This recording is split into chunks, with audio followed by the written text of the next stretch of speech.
You've got two medical emergencies that stem from the same root cause, diabetes. But here's the thing, the signs are polar opposites, and mistaking one for the other, well, that can be the difference between life and death. So let's unravel this tale of two diabetic crises. Okay, I want you to picture this. You're the first one to arrive. A woman is completely unresponsive. Her roommate is, totally freaking out. Your mind is just racing. What are you looking for? What are those first signs telling you? This isn't just a medical emergency. It's a puzzle, and you've got to solve it, like right now. All right, so here we go. We're starting that clock. Every single second counts as we piece together this medical mystery, and we're only using the evidence that's right there in front of us. Let's start piecing together the evidence. Okay, first up, we know she has a history of type 1 diabetes. That's our big anchor point. She's unresponsive, but then her roommate tells us something absolutely critical. She was perfectly fine just 30 minutes ago. Okay, wow. Her breathing is rapid, but it's shallow. Her skin, it's pale, it's sweaty. And her pulse, when you feel for it, it's weak and kind of thready. Every single one of these is a vital clue. So, you've got the evidence right there. What's your call? What's the story these symptoms are telling you about what's going on inside her body at this exact moment? If you piece those clues together correctly, you've landed on this diagnosis: insulin shock. This is not about too much sugar in her system. No, it's the complete opposite. Her blood sugar has absolutely cratered. Let's put the formal name to it, right? This is a hypoglycemic crisis, what most of us call insulin shock. It's what happens when the body's main fuel source, glucose, is just gone. It's at a critically low level. And you need to pay very close attention to that last part, rapid onset. That is our biggest clue by far. And this right here, this is the smoking gun. Out of all the clues we gathered, the sheer speed of this thing is the most telling. Insulin shock can hit like a lightning strike. And that's what makes it so different from its counterpart. And here it is. Here's the number that tells the entire story. When you check her blood glucose, you're expecting it to be below 60 milligrams per deciliter. That is dangerously, life-threateningly low.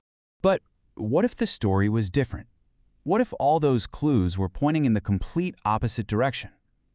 Let's explore the other side of this coin.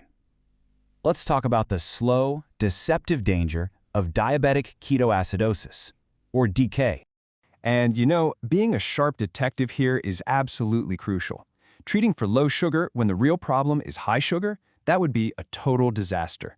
So let's imagine a completely different set of signs. So this is DKA.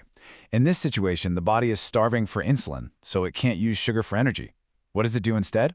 It starts burning fat for fuel, which sounds okay, but it produces these toxic byproducts called ketones. It's a state of severe high blood sugar that is slowly poisoning the body.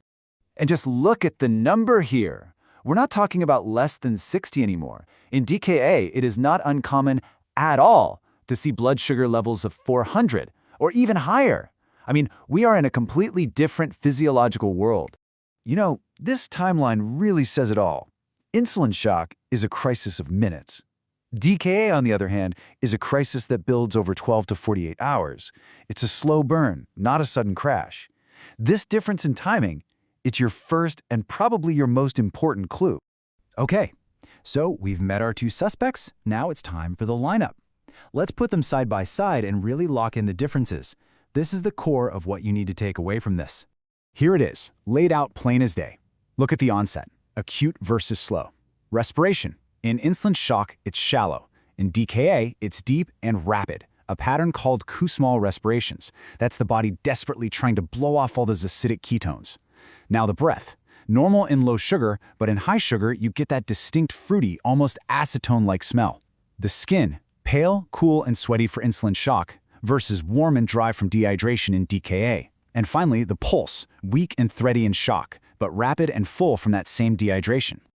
Let's just hammer this home one more time, because it is the first fork in the road for your diagnosis. Sudden and acute, that points you to low sugar. Slow and progressive, that's pointing to high sugar. And this is a difference you can literally feel. Does the skin feel cool and clammy, almost like the body's in shock? Or does it feel warm and dry, which is a big sign of severe dehydration? These are two completely different tactile clues. This is one of the most unique signs in all of emergency medicine.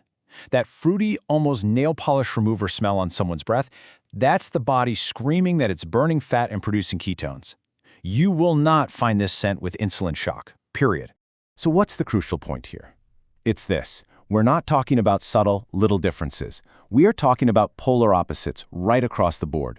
Wet versus dry, fast versus slow, a weak pulse versus a full pulse. Recognizing these opposing signs is the absolute key to making the right call. And that brings us right back to the beginning, doesn't it? Now that you've seen the evidence all laid out, now that you understand the two culprits and their totally distinct signatures, if you were first on the scene, could you spot the right emergency? It's a question that really shows just how vital this kind of knowledge can truly be.